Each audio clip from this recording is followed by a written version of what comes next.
Hi guys, welcome back to my channel. In the last video, I explained some standard integrals. Today, we are going to apply some of these standard integrals.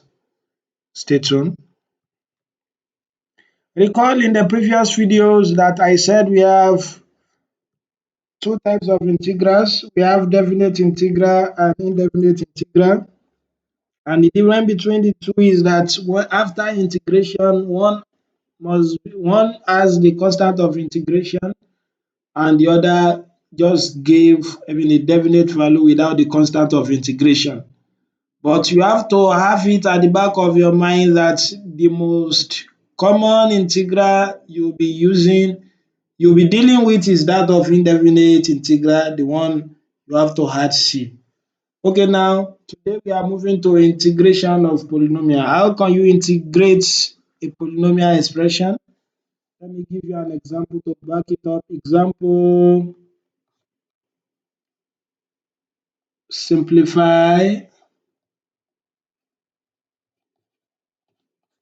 the following. I have integral s raised by 6 dx. You know that is very simple. What are you going to do? You add 1 to the index divided by 6 plus 1. That will give you s raised by 7 plus 7 plus c. Don't forget that. It is very simple.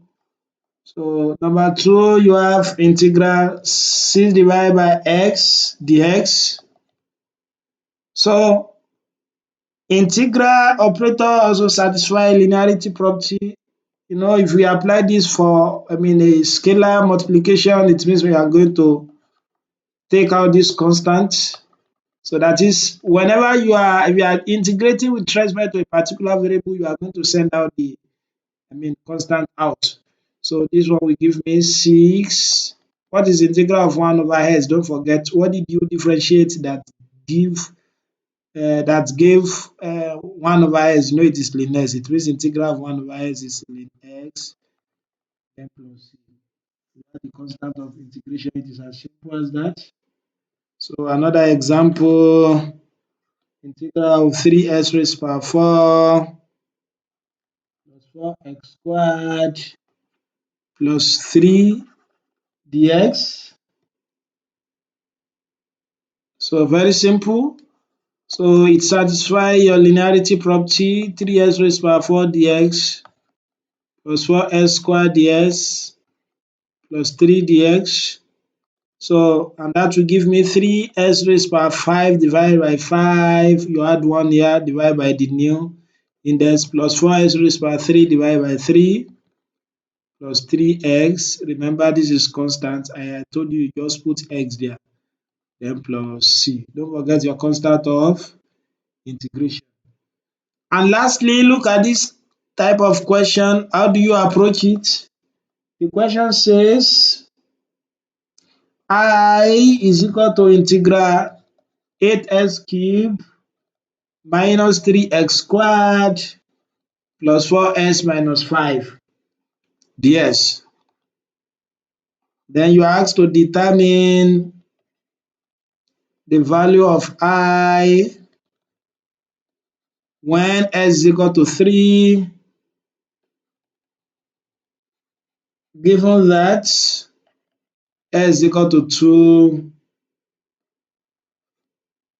and I is equal to 26.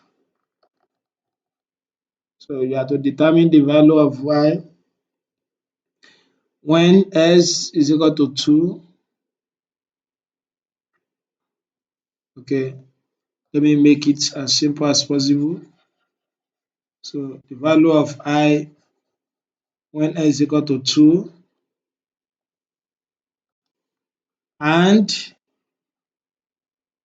let me say given that, let me put it, don't worry, s is equal to 2 when I is equal to 26. Okay, let us proceed. So here I have integral of this kind. So that is 8x raised to power 3 minus 3x square plus 4x minus 5 dx. Don't forget that basically integral of x raised to power n is x raised to power n plus 1 plus n plus 1 divided by n plus 1 plus c. So then you are going to have this to be what? 8x raised to power 4 divided by 4 minus 3x raised to power 3 divided by 3. I hope you know how we obtain this. You add 1 to your index divided by the new index. 4x squared divided by 2, then minus, just put x, this is a constant. Also, you can do it this way. You know you have 5, you can write it as 5x raised to power 0 because x raised to power 0 is what? Is 1. Then you are going to have 5x raised to power 0 plus 1 divided by 0 plus 1. Don't forget your constant, that is c, right? So therefore, you can say that your I is equal to this. So if your I is equal to this, then you have to find the value of I when s is equal to 3, given that s is equal to 2 when I is equal to what? When I is equal to 26.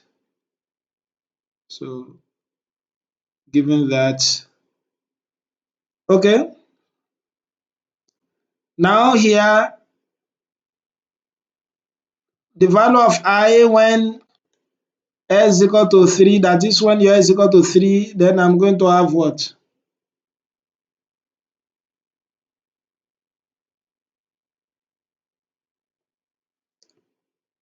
8 multiplied by, what is your x? 3 raised to power 3 divided by 4, 3 raised to power 3 divided by 3 plus 4 into 3 squared divided by 2 minus 4s plus c. That is my I. That is my I. Yeah, I think this question is wrong. Sorry. I think I want to write, find the value of c. Yeah. Find the value of c when I is equal to 3, given that I is equal to 26. When I is equal to 3, given that, or when I is equal to 26. So, yeah, is equal to 3, right? Then you have that your 26 is equal to, so this will give me 8 multiplied by 27 divided by 4. This will cancel this, you have 27 again. This is raised to power 4. That's 81. Then plus 8 multiplied by 9 divided by 2 minus 15 plus c. You understand now? So then this will give me 26 is minus, you can bring everything here.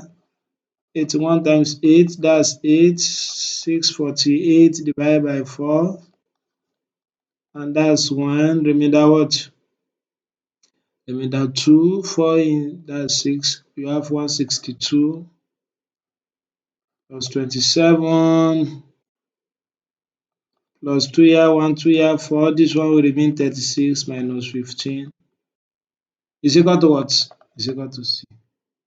If you add this together, so I have 162 plus 27, that's 9, 189 plus 36, that's 5 here, 9, that's 12, 225 minus 15, that's 210. Then your C will now be 26 minus 210, which is equal to minus, what is that? 210, 26, you have 4 here, this one remains 0, 8, so that's minus 184.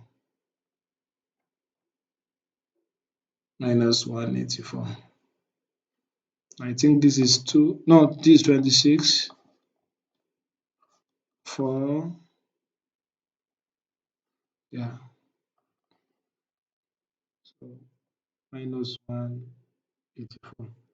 I hope you understand. You will see that with the value of I and X, you are able to get a definite answer at the end of the day, although it is an indefinite integral. So that's how you are going to be solving that. So in the next video, I'm going to explain what is U substitution. If you've not subscribed to my channel, please don't forget to do so. And don't forget to like and share some of my videos to your colleagues too. So see you.